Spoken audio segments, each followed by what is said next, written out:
रावलपिंडी की इंसदाद दहशत गर्दी की खुसूसी अदालत ने 26 नवंबर एहतजाज के 14 मुकदमात में अपोजिशन लीडर उमर अय्यूब की अबूरी जमानतें खारिज कर दी हैं और उमर अय्यूब की गिरफ्तारी का हुक्म दे दिया है। कौमी असम्बली में अपोजिशन लीडर उमर अय्यूब खान की गिरद कानूनी घेरा मजीद तंग हो गया है। रावलपिंडी की इंसदाद दहशत गर्दी की खुसूसी अदालत के जज अमजद अली शाह ने उमर अय्यूब के खिलाफ 26 नवंबर के 14 मुकदमात की समाअत की। दौरान समाअत उमर अय्यूब और उनके वकील अदालत में पेश नहीं हुए, जिस पर फाजिल जज ने बरहमी का इजहार करते हुए मुलजिम उमर अय्यूब की 14 मुकदमात में जमानत खारिज कर दी और उमर अय्यूब को गिरफ्तार करके अदालत में पेश करने का हुक्म जारी कर दिया।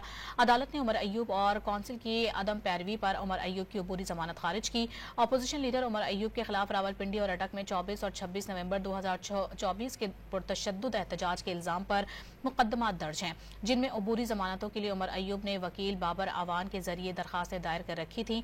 उमर अय्यूब इन मुकदमात में अबूरी जमानत पर थे। उससे कबल अप्रैल 2025 में इस्लामाबाद की इंसदाद दहशत गर्दी की खुसूसी अदालत ने 26 नवंबर के एहतजाज पर PTI के 26 वर्कर्स की जमानत की दरखास्तें मुस्तरद कर दी थीं।